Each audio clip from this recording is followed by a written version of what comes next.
Bonjour, c'est Jules Lavie pour Code Source, le podcast d'actualité du Parisien.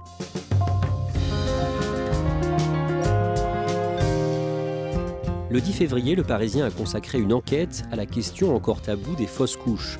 On en parle peu souvent, mais en moyenne, dans le monde, 15% des grossesses aboutissent à une fausse couche, selon une étude d'avril 2021 de la revue médicale britannique The Lancet. Et on estime qu'en France, une femme sur 4 sera concernée au moins une fois au cours de sa vie. Aujourd'hui, de nombreuses femmes veulent briser ce tabou pour ne pas se sentir isolées dans cette épreuve. Parmi elles, Diane Léonore, 36 ans. Elle témoigne dans cet épisode de Code Source au micro d'Ambre Rosala.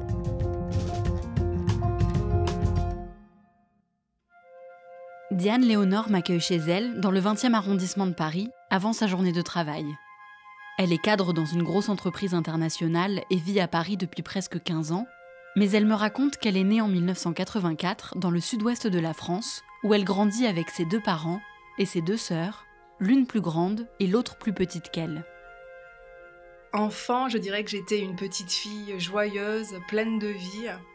J'adorais les bijoux et les choses qui brillent. Je me souviens très bien que j'accumulais des bracelets en plastique rose pétard, que j'adorais mon pendentif dauphin et mon pendentif mini.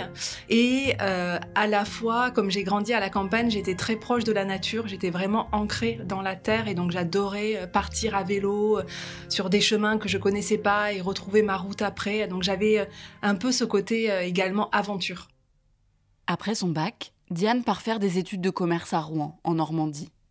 Elle arrive à Paris quand elle a 23 ans et elle s'installe avec sa petite sœur. Et ma petite sœur était désespérée que je sois seule. Elle comprenait pas pourquoi j'étais seule, ça faisait pas mal de temps.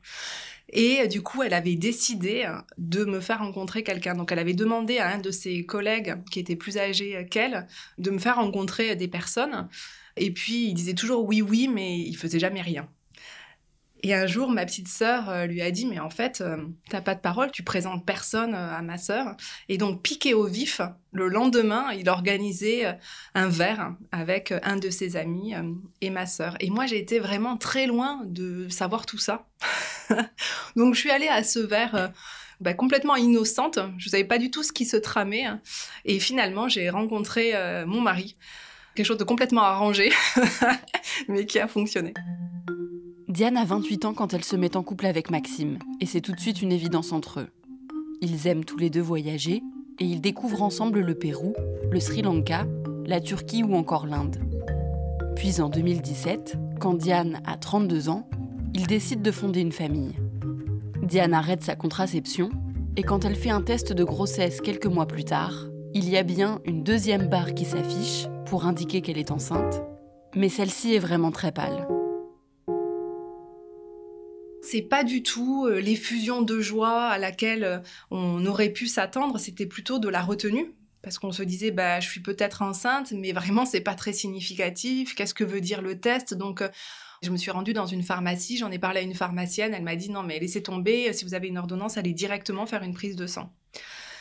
Donc, j'ai fait cette prise de sang, c'était un samedi, on allait avoir les résultats l'après-midi, mais mon mari partait à l'étranger. Et revenait le jeudi suivant et on s'est dit que c'était un moment de bonheur qu'on voulait vivre à deux. J'étais quand même assez persuadée que j'étais enceinte. Et donc on s'est dit qu'on ouvrirait les résultats ensemble, à son retour. Diane commence à se préparer à l'idée d'avoir un bébé. Un jour, au travail, elle appelle une amie pour se renseigner sur la maternité qu'elle pourrait choisir pour accoucher. Et en discutant avec son amie, elle ressent soudain le besoin très fort d'ouvrir les résultats de ses analyses, alors même qu'elle a déjà attendu plusieurs jours et que son mari doit rentrer de son déplacement le soir même. Donc je me mets dans une petite salle à côté de l'open space, qui est une salle complètement vide, sans bureau, sans chaise. Je m'assois par terre, à même la moquette, je colle mon dos contre le mur, je mets le haut-parleur, j'ouvre l'enveloppe et je lis les résultats. Et je me rends compte que mon taux de bêta-HCG, qui est le taux d'hormones présent dans les urines, est complètement discordant par rapport à mon nombre de semaines d'aménorrhée présumées. Les semaines d'aménorrhée désignent la période sans règles avant la fécondation. Et selon les dernières règles de Diane, elle devrait avoir beaucoup plus d'hormones présentes dans ses urines que ce qu'elle découvre. Donc j'en parle à mon amie et elle me dit soit t'es en début de grossesse, soit je sais pas trop, si tu veux je te donne le numéro d'une sage-femme. J'appelle cette sage-femme et là je lui parle et elle m'explique que effectivement soit je suis dans un début de grossesse, soit je suis en train de faire une fausse couche. On discute beaucoup et elle est pas du tout alarmiste. Elle me dit bien que en fait à ce stade on peut pas conclure, qu'on sait pas et qu'il faut attendre. Et le soir même, j'ai rendez-vous avec mon médecin généraliste que je vais voir et je me dis il va pouvoir me prescrire de nouveaux examens. Et mon médecin généraliste, à ce moment-là, est en vacances et c'est une remplaçante. Et quand je lui dis mon taux de bêta-HCG et mon nombre de semaines améliorées, tout de suite, elle me dit que je suis en train de faire une fausse couche, qu'il y a très peu de chances que cette grossesse soit évolutive. En fait, elle a tout de suite commencé à me parler de pilules abortives, de curetage, d'hôpital, d'urgence. Et c'était d'une violence inouïe. Et je suis sortie de cette consultation, mais complètement sonnée, complètement sidérée, titubante, en étant vraiment pas sûre de mon équilibre. Et je suis rentrée chez moi vraiment en étouffant mes sanglots. Donc je suis chez moi, je suis assise sur mon canapé et j'attends que mon mari rentre. Le jeudi soir, j'entends la clé tourner dans la serrure et la première question que mon mari me pose, c'est « On ouvre les résultats ?» Hyper enthousiaste. Et là, je fonds en larmes et je lui dis « Mais les résultats sont pas bons, je suis bien enceinte, mais je suis en train de faire une fausse couche. » Diane doit faire une deuxième prise de sang quelques jours plus tard, puis elle va faire une échographie pour qu'un médecin puisse trancher s'il s'agit vraiment d'une fausse couche ou non. Là, il y a un médecin qui arrive un peu comme dans un coup de vent, qui se présente rapidement et qui commence à m'examiner. Et en fait, ce qu'on voit à l'échographie, c'est qu'il y a bien une grossesse, que l'utérus s'est bien épaissi pour accueillir un bébé. On voit un embryon, qu'il est bien positionné dans l'utérus et qu'en fait, tout va bien. Et il me dit, c'est simplement à confronter avec un nouveau dosage de bêta-HCG. Et justement, j'ai les résultats qui arrivent du laboratoire et qui ont bien augmenté. Donc en fait, tout va bien. Diane est soulagée et avec son mari, ils annoncent cette grossesse à leur famille. 2 semaines après sa première échographie, Diane retourne voir le même radiologue pour une échographie de datation et il commence à l'examiner. Je vois qu'il prend des mesures, puis tout à coup il me dit « c'est petit, c'est trop petit ». Et donc je lui dis « donc ça veut dire que la grossesse n'évolue pas bien ?» Et il me dit « non, malheureusement, ça n'évolue pas bien, croyez-moi, je fais ça toute la journée, il va falloir que vous preniez une pilule abortive ou alors faire un curetage, il va falloir que vous vous rendiez aux urgences, etc. » Ce médecin, il était gentil, je veux dire, il m'a tapoté le bras d'un air gentil en me disant « Je suis désolée, votre grossesse n'est pas évolutive, il va falloir que vous alliez aux urgences. » Et vite après, il est parti. Donc en fait, vous vous retrouvez complètement seul, dans le noir, dans cette toute petite salle sans fenêtre, avec cette nouvelle que vous portez. Et c'est super dur. Diane annonce cette nouvelle difficile à Maxime. Puis elle va voir sa sage-femme, qui lui explique les différents moyens de mettre fin à sa grossesse. Elle lui dit qu'en plus de la pilule abortive et du curetage, il existe une 3e manière, celle d'attendre que le corps de Diane rejette lui-même la grossesse de manière naturelle. Cette 3e voie, elle m'a paru être une évidence. Et j'ai choisi de ne pas me précipiter sur une pilule, de ne pas faire une anesthésie générale pour me séparer de cette grossesse, mais d'attendre.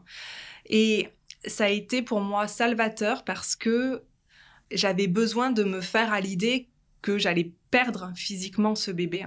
Diane et Maxime décident donc d'attendre. Et sur les conseils de leur sage-femme, ils choisissent de maintenir le voyage qu'ils avaient prévu en Islande et partent quelques jours plus tard. Le 2e ou 3e jour, on va dans des bains chauds en pleine nature. Donc on se plonge dans cette eau chaude qui fait du bien, dans cette nature magnifique. Et au bout d'1 heure, on rentre par un chemin de traverse et je commence à sentir du sang couler. Et donc je saigne. J'ai pas trop mal.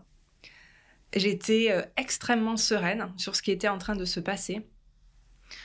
J'étais vraiment dans une nature extraordinaire. J'étais en train de vivre un process naturel dans une nature qui, j'avais l'impression, me protégeait. Et j'étais pas seule.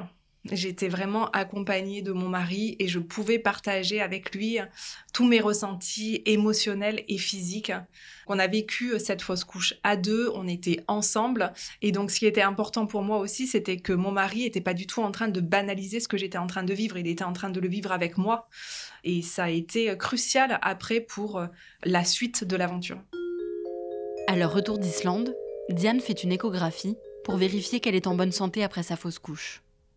Puis ils décident, avec son mari, de tout de suite réessayer d'avoir un bébé. Et Diane tombe à nouveau enceinte en novembre 2017. Tout allait bien, donc j'étais assez confiante et sereine. Et quelques jours avant de faire ma première échographie du premier trimestre, là, je commence à avoir quelques pertes de sang qui m'emmènent aux urgences. Je suis avec mon époux qui m'accompagne, on fait une échographie et ce que je vois à l'écran est complètement discordant par rapport au nombre de semaines d'aménorrhée. J'aurais dû voir un bébé en fait à l'écran et je voyais pas du tout un bébé.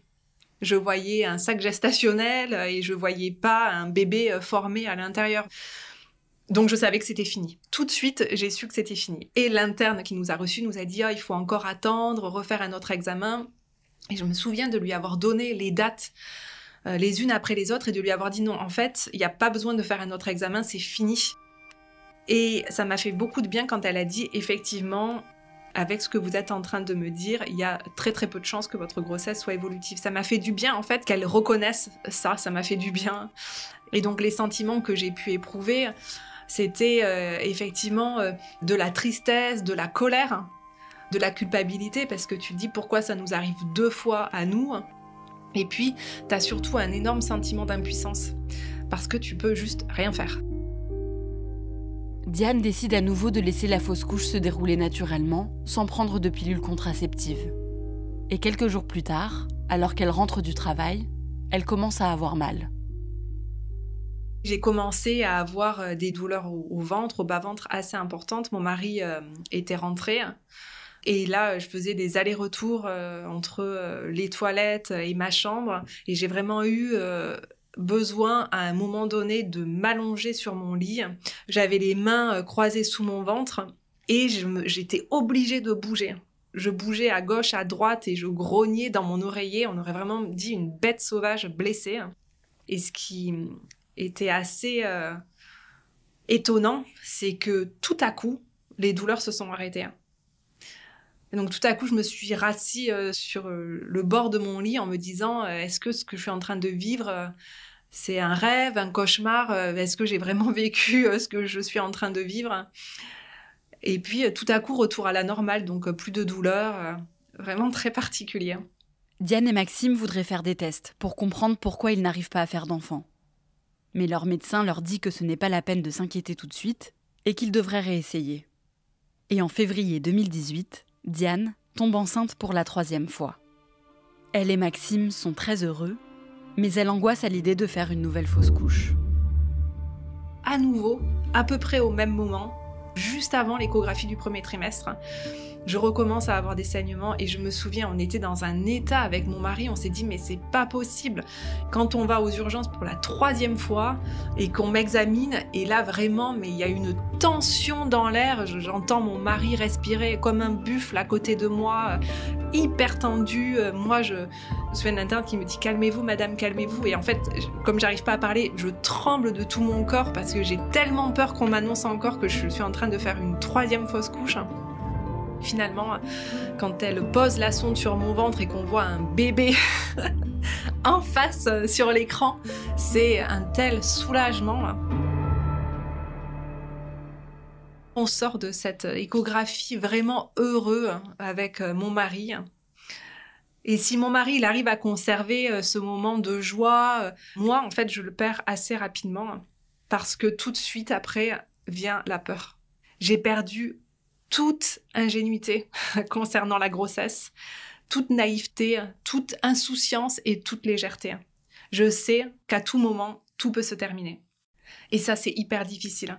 Donc, régulièrement, j'ai des phases où je me questionne. Je me dis, est-ce que mon bébé va bien? Est-ce qu'il est vivant?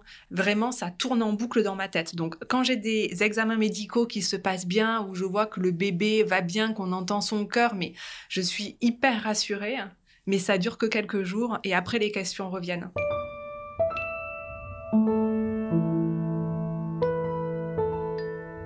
Et à un moment donné, j'ai commencé à sentir mon bébé bouger. Il était 2h du matin, je me suis réveillée et j'ai senti comme des espèces de petites bulles dans mon ventre. Et j'ai vraiment commencé à prendre confiance en la vie de ce bébé à partir du moment où je l'ai senti bouger. Diane et Maxime apprennent qu'ils attendent une petite fille. La grossesse se passe très bien et Diane accouche en novembre 2018, après 23 heures de travail.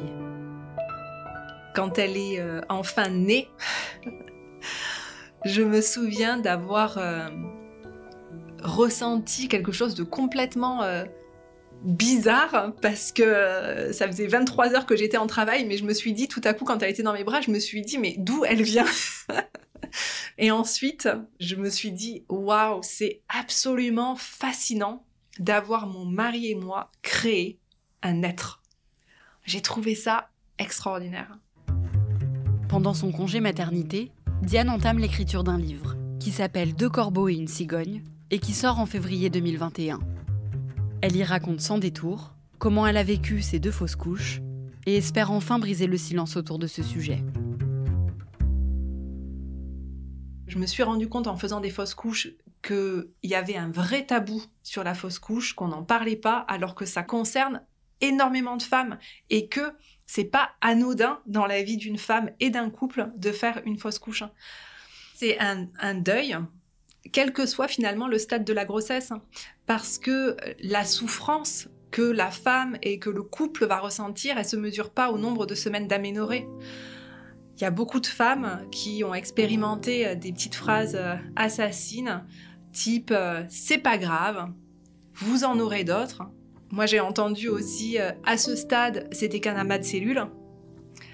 Et donc, il faut vraiment pas sous-estimer l'impact physique et psychologique d'une fausse couche.